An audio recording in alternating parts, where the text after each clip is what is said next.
मामलों ने चिंताएं बढ़ा दी हैं। दिल्ली में संकट के बादल छाए हुए।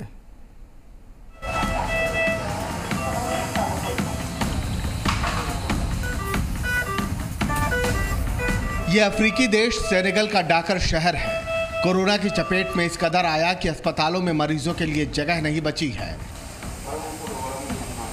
सेनेगल में अब तक कुल 44,000 केस आए हैं, जिसमें से जुलाई के बाद ही 20,000 से ज्यादा कोरोना संक्रमण के मामले आ चुके हैं। अब तक कुल 1160 मौतों में से 250 से ज्यादा मौतें सिर्फ जुलाई के बाद हुई हैं और ये कहर कोरोना के डेल्टा वेरिएंट ने मचाया हुआ है। Épuisé physiquement, mais surtout épuisé moralement. Parce que cette troisième vague, c'est la vague surtout de la jeunesse. Corona संक्रमण का खतरा फिलीपींस के मनीला शहर में भी है। शहर में लॉकडाउन लगा हुआ है। एक एक आने जाने वालों पर चौकस नजर है ताकि संक्रमण शहर में ना फैले। कोरोना की रोकथाम के लिए लॉकडाउन के बीच सिक्योरिटी फोर्सेस को लगाया गया है, क्योंकि कोविड डेल्टा वेरिएंट का खतरा पूरी दुनिया में दिख रहा है। अमेरिका के तो फ्लोरिडा में कोविड संक्रमण की हालत यह है कि लोग परेशान हो चुके हैं। जिस अमेरिका में इन दिनों 1 लाख से ज्यादा कोरोना मरीज मिल रहे हैं, वहां अगले हफ्ते कोरोना संक्रमण की दर 2 लाख भी पार करने का खतरा है। सिर्फ फ्लोरिडा में ही एक दिन में 12,000 से ज्यादा मरीज मिल चुके हैं। ये हालत तब है जबकि अमेरिका में कोविड वैक्सीनेशन का बूस्टर डोज भी दिया जा रहा है।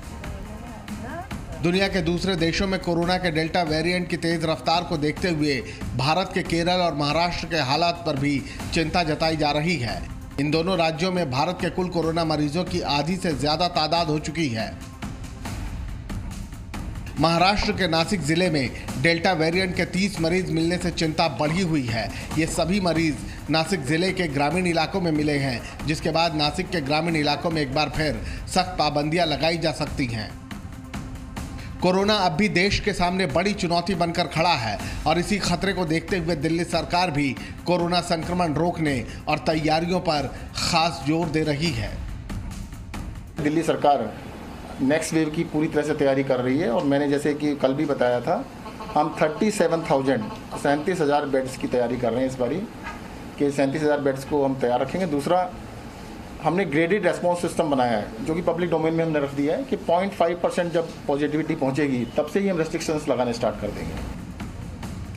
कोरोना की दूसरी लहर कम होने के बाद देश के कई राज्यों में पाबंदियों के साथ स्कूल और कॉलेज खोल दिए गए हैं। राजधानी दिल्ली में भी स्कूल और कॉलेजों को खोले जाने को लेकर विचार किया जा रहा है। इसे लेकर दिल्ली के उप मुख्यमंत्री और शिक्षा मंत्री मनीष सिसोदिया ने अभिभावकों से भी राय मांगी थी, लेकिन दिल्ली में स्कूल खोले जाएं या नहीं, इसको लेकर अब एक्सपर्ट्स की एक कमेटी आकलन करेगी। डीडीएमए की बैठक में इस कमेटी को बनाने का फैसला लिया गया। कमेटी में शिक्षा और स्वास्थ्य विभाग के अधिकारियों के साथ साथ विशेषज्ञ भी शामिल होंगे और कमेटी द्वारा दी गई सलाह के मुताबिक ही स्कूलों के लिए एसओपी तैयार होगा। दिल्ली के लिए राहत की बात यह है कि यहाँ कोरोना के मरीजों की तादाद 40 से 50 के करीब पहुंच गई है और पॉजिटिविटी रेट भी बेहद कम है। लेकिन तीसरी लहर की आशंका को देखते हुए दिल्ली वालों को अब भी सतर्क रहने और कोविड नियमों का पालन करने की जरूरत है। ब्यूरो रिपोर्ट, जी मीडिया।